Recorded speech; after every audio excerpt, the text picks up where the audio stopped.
Hello everyone, it's time for another video review. It's been a while since I've done one of these, but I guess better now than never. This time the game I want to talk about is Resident Evil Revelations 2. Since the Resident Evil series has drifted towards a more action-oriented approach, the first Revelations was very refreshing. This one also had its action parts, for sure. But there was also a focus on calm and atmospheric sections. I'm gonna mention Revelations 1 in this review a couple of times. I just want to try to make a good comparison between the two. And for people who liked the first one, but aren't quite sure about the second game yet. Terra save. Because tear doesn't have to end with a wrist. This time you play as two very familiar protagonists, Claire Redfield from the second game of the main series, and fan favorite Barry Burton from the original. I'm here, baby. Please be alive.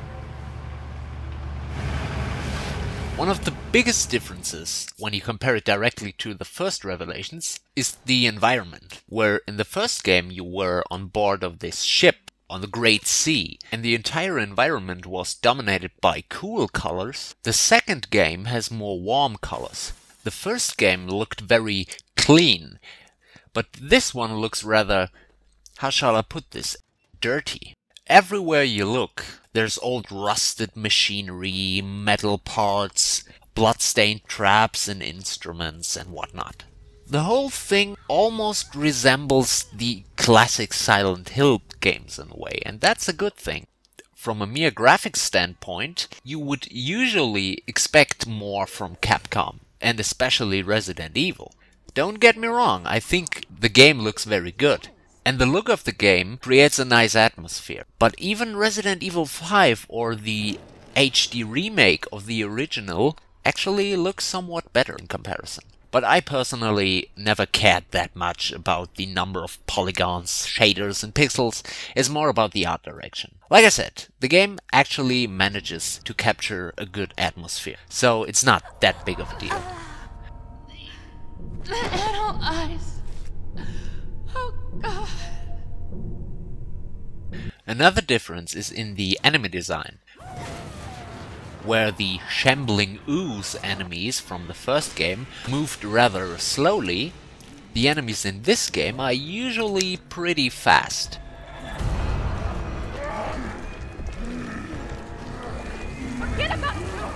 There are 2 parts for every of the 4 episodes in the game. One part for Claire and another one for Barry.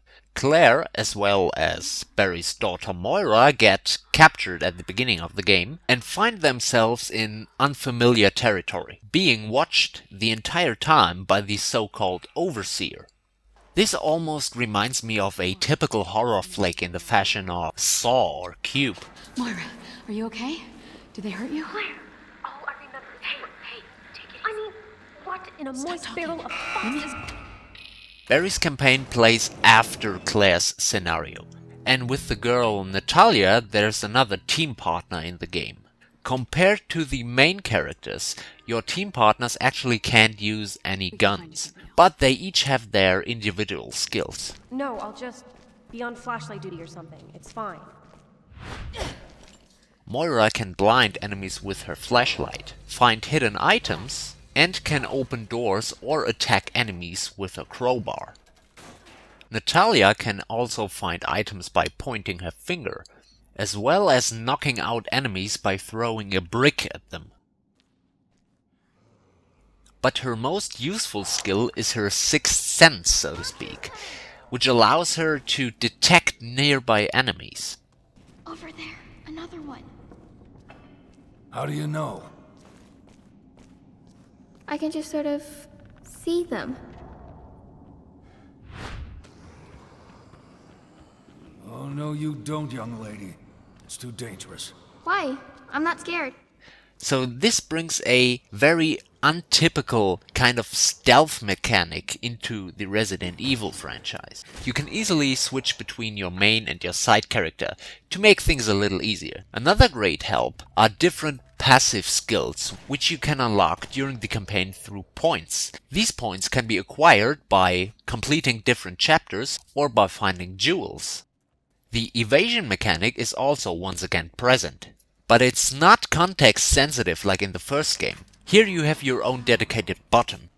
By using the analog stick you can evade in 4 different directions. There's not all too much emphasis on in-your-face action. For the most part, this game goes more back to the roots, like atmosphere, story, sparse ammo, some small puzzles, and even some awesome Barry fan service. Oh my god, are you okay? Yeah, I was almost a Claire sandwich.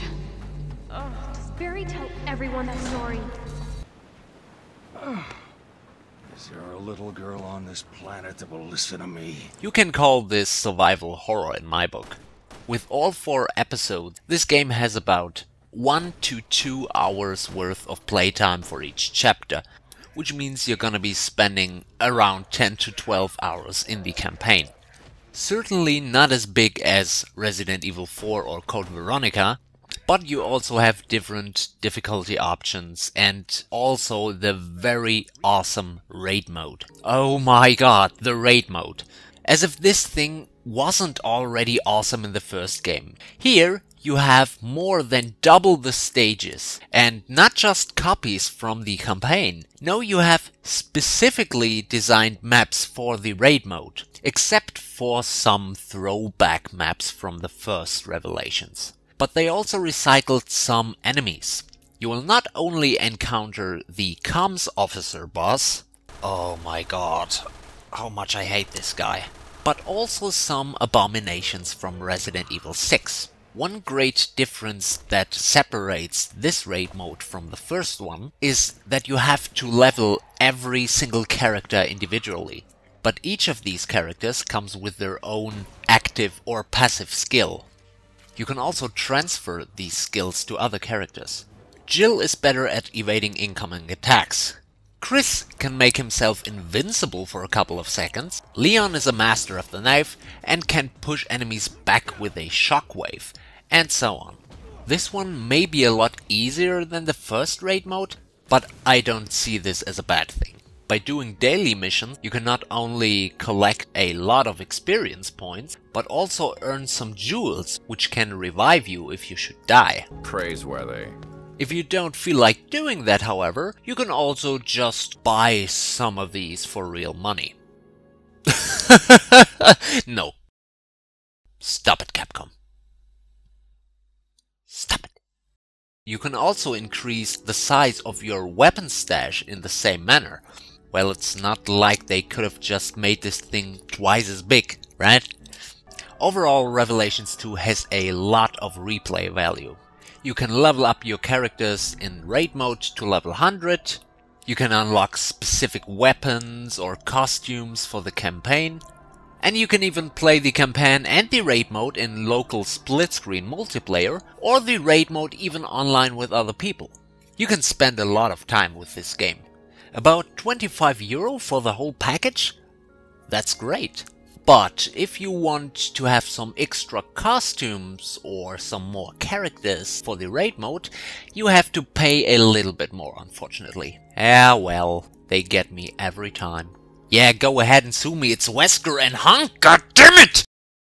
Despite some questionable choices from Capcom to squeeze even more money out of the consumer, I can easily recommend this game to horror fans. So, is the second game better than the first one? That's really hard to say and more a matter of taste. Both have their strengths and weaknesses, but for this price, I would say go ahead and buy it. Thanks a lot for watching, I will see you guys. Take care. Who exactly are you? So much suffering. You don't even know it to be